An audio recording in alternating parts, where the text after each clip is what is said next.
Ini ruang lab ya dari TVRI. Udah lebih paling gambar 1,5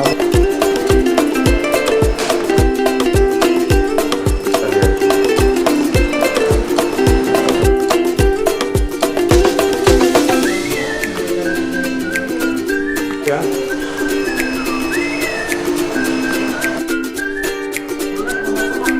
Boleh biar ada orang di dalam.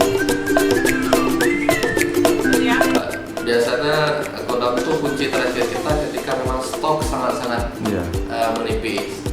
Jadi karena memang terjadi permintaan banyak selama ini, hampir seluruh orang bahkan gitu, jadi karena stok darah sangat-sangat kurang. Tapi normatif kalau kita sih 200, 150 itu pasti setiap pagi kita akan dropping ke rumah sakit Zainal Abidin.